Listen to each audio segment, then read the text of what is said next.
Welcome back, guys. Driven. We are here. We're talking about We are here. Yeah, we're still talking about Del Taco, man. Like, fuck it. If Del Taco is fucking listening, or if you work at a Del Taco, have their corporate office give us a call. We definitely, That's right. we definitely need to talk to them motherfuckers. Because Taco Bell ain't doing shit. Taco Bell ain't doing shit except raising their prices. Man, I'm gonna tell you my bitch about Taco Bell. Besides raising the prices, have you noticed the size of the tacos have went down? Fuck, dude. The size of everything has. Yeah, they shrunk the fucking tacos. And then they got rid of the taco salad, which was one of the best things. Then they're like, we have protein bowls. I'm like, man, life is changing here, man. Like, fucking, I don't want a protein. If I want a protein bowl, I'll go to fucking Qdoba or something, you know. See where they went wrong. They got rid of my fucking cheeserito and my Mexi Melt. Yeah, they got rid of that, and then they dick teased everybody with the fucking Mexican pizza, which when they brought that bitch back, I remember I was on Dorset, and there was like people ready to fist fight people over it. And so I was down in High Ridge, and they had it, you know, because they got a digital sign, and it was like, you know, the Mexican pizza's back. So I just so happened fucking was like, hey, do you have a Mexican pizza? And they're like, yeah, we do. And I'm like, well, give me that and give me a number one and all this other shit, right? Man, I got back to work. I ate that Mexican pizza. I don't know what the fucking hype up was. Yeah, it's just old school shit they brought back. Yeah. Well, they said they discontinued it because it was too expensive to make per their price point.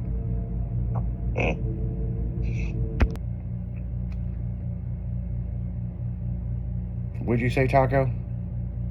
Oh, it was I'll start it over.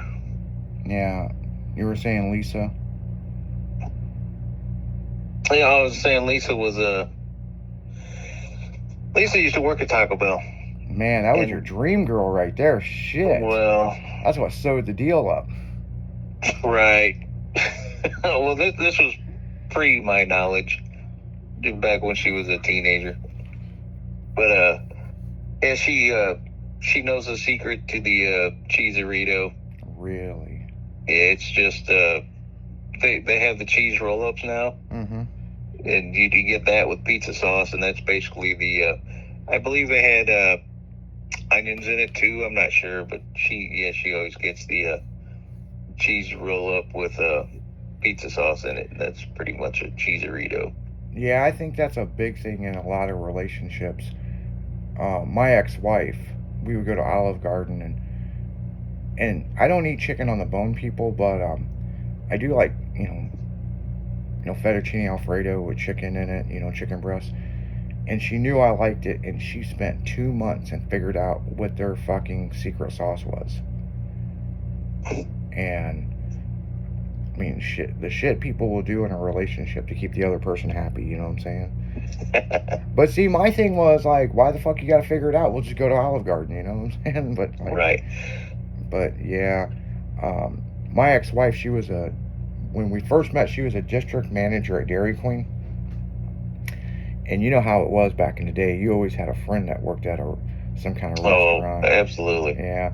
I used to, man, no shit, for 2 years, and my friends would joke about this, I was fucking some chick that worked at Taco Bell, worked at fucking Jack in the Box, but the best one was this manager that I was screwing around with that worked at Ponderosa. And, high class hooker. Oh yeah, man. We come in there, and she always had a spot for us and whatever we wanted to eat. And she, you know, that girl was somebody I probably would have married, but she had a brain tumor, and all of a sudden she just collapsed one day, and her whole life changed. You know, I talked to her. Well, actually, she's on my Facebook. I still talk to her every now and then, but she won't date nobody. She's scared she's going to get in a relationship and hurt the other person.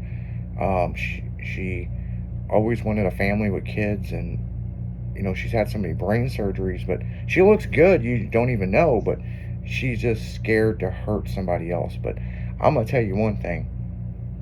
We come into fucking Ponderosa, we get steaks, all this stuff, and she didn't give a fuck.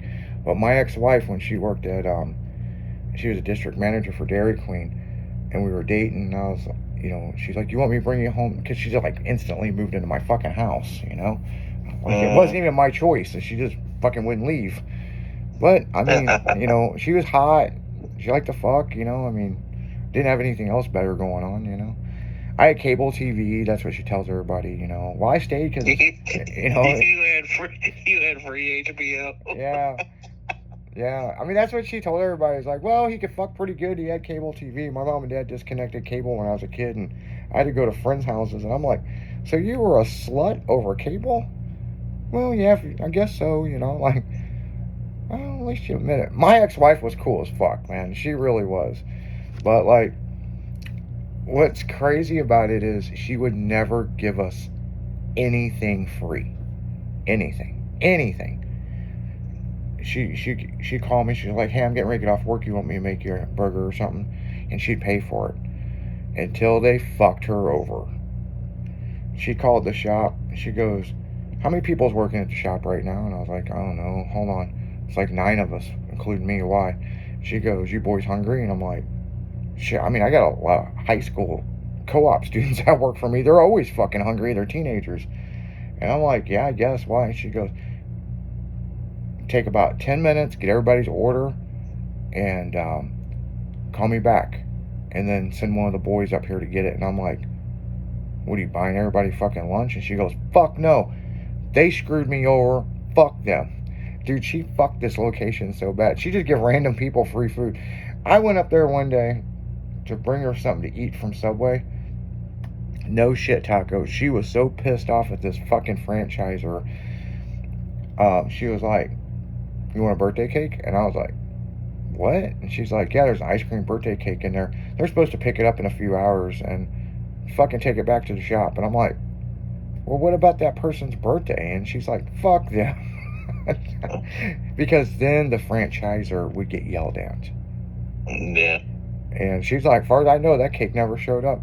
I didn't want to take it at first, but she talked me into it. And we took it back and ate that cake. And I felt so guilty. I felt so guilty because, it was like Tasha's 8th birthday. And I'm just like, man, I remember being 8 years old. And birthday was a big deal, man. Like, yeah. Not when you're 55. No, not when you get up there. Yeah. I got a birthday coming up just right around the corner. And I'm kind of worried about what's going to happen. Yeah, I don't know. I mean, you always got to have somebody that's got that connection back in the day when you're younger. You for sure do. Like my buddy Greg worked at Taco Bell. And me and Greg, we've been friends since I was in high school. And how we met was the weirdest thing. And this is the friend that went on and he did a bunch of big stuff with YouTube and stuff. So, and what's real interesting about this is he worked at Taco Bell and he rode freestyle bikes, and I didn't know that, and he's a few years older than me, and I'd come in there and he'd always hook us up with a couple extra tacos, you know what I'm saying? But he was a big hockey, he played hockey and stuff, and there was this big rival match between our school and another school. And I never really went to the hockey games, and I'll tell you why. One, they were cold, and I don't like to be cold. So there was some fucking chick probably fucking talked me into fucking meeting her out there or some shit. It's probably how I ended up there. And I remember it was a big rival match between our school and another school. And I mean, it was like the Blues game. I mean, people were hyped up. And this fucking guy and his dad, they kept kicking the back of my seat. That's so fucking annoying. And I was very high-strung when I was younger, people. I mean, very high-strung. And I turned around and I said, you kick this fucking seat again, we're gonna have some fucking issues. And he took his foot and kicked me in the face. Well, I stood up. The guys I was with stood up, and his son got right up in my face and spit in my face. And the way I was brought up, people, I was always told if somebody touches you, you have all right to beat the fuck out of them till they can't move, or I'm gonna beat your ass. I mean, my family didn't fucking play around, and I had my hands in my hoodie, and I remember he spit in my face, and I'm like, "Are you fucking kidding me?" And he shoved me, and I took a step back, and I pulled my hand out of my hoodie, and I hit him. And this is a part of my life I don't like to talk about with a lot of people. I hit this guy so fucking hard it knocked his eye out of the socket. It was a fucking broke his upper jaw. It was a mess. And it was one of those lucky punches is what it was. It wasn't, I didn't really think I hit the guy that hard. And man, all hell broke loose. And there was a huge fight in our section. And I just remembered, now that I'm older, you know what I'm saying? Yeah. And I just remember that, like, wow, holy shit, And I remember kind of trying to get away from the scene, and they blew the whistle. They made everybody get off the ice. And I remember Greg, he saw me, and I was kind of running down the aisle I couldn't figure out how to get out of the fucking place, And he's like, follow me, follow me, follow me. And this is just the dude at the taco place, I mean, fucking. Yeah. And we come running through there, and we got in the locker room, and the lockers, they're kind of open, like, and he grabbed his keys, and he goes, I'm sure you know what I drive. It's a white Cavalier. It's in the parking lot. Get the fuck out of here. I'll cover for you. And that's how me and Greg's friendship started, is he gave me his car. I didn't even know him to get out of there. And he had seen the whole thing on the ice. And I remember taking his car. I was on the news. It was a big fucking deal. They couldn't find me for 8 days. And I had to go turn myself in. I just went to Missouri and stayed at this girl's house. And as a matter of fact, she worked at Burger King. So that's what's fucked up. that's what's really fucked up about this deal. Because I got free Burger King. I just had to go to Missouri. But yeah, I got in some trouble over that. And the guy had to have surgery and stuff. But that's how me and Greg's friendship started. So I don't know. I got a birthday coming up. I'm kind of scared. I'm not scared. I'm kind of nervous of what the car club has planned, because I've been hearing a little chatter behind my back. And then I've also, these fuckers convinced me to check some air ride system several years ago. And dumbass me, climbed in this fucker's trunk, and they fucking kidnapped me for about 12 hours. So I don't know. I mean, I know what my car club is capable of doing, at least back in the day. They're a little slower now, but they're slower now at moving, but they're a lot smarter. So you calling me slow? Well, I'm just saying, you guys can come up with some fucked up shit. And so I'm just like, well, what the fuck? What is my birthday's August 12th? What day is it? Is it like a Tuesday or something?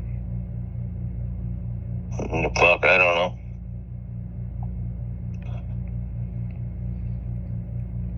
Let me look. Did you say the 13th?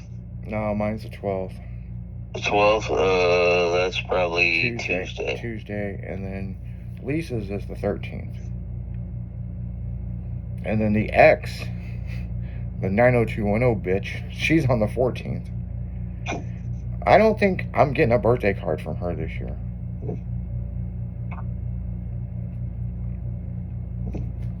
I don't know. Maybe my birthday present was paying off my phone and shutting it off to be a bitch. Maybe I should send her a birthday card.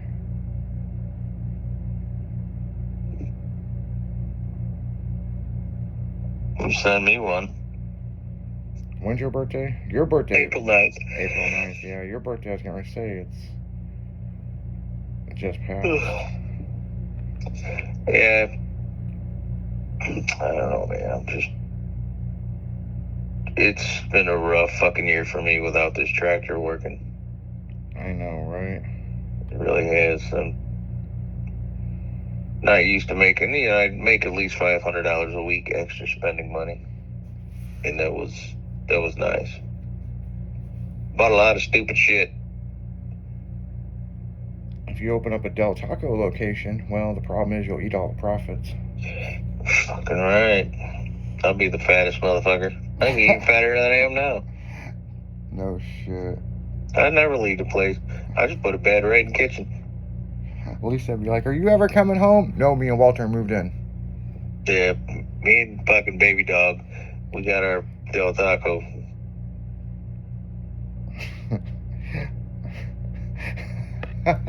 I don't know why I think this is funny. I could just imagine be like, we're closed today, bitch. oh fuck, I don't know, man. That's some funny shit. People don't want to work here in Litchfield. I mean, it was so fucking bad for a while. Taco Bell was closing at 8 p.m. That's because nobody fucked up. Because nobody wanted to fucking work. Well, we got that problem in St. Louis too. It's like they keep closing. It's like they had COVID and then were restricted, and then now it's like, yeah, we'll fucking close at 7 o'clock today. I'm like, what the fuck? Why is fucking this shit shut down? So, I don't know, man. On that note, guys, you're listening to Driven on Styling Radio 96.1. We'll be right back after this.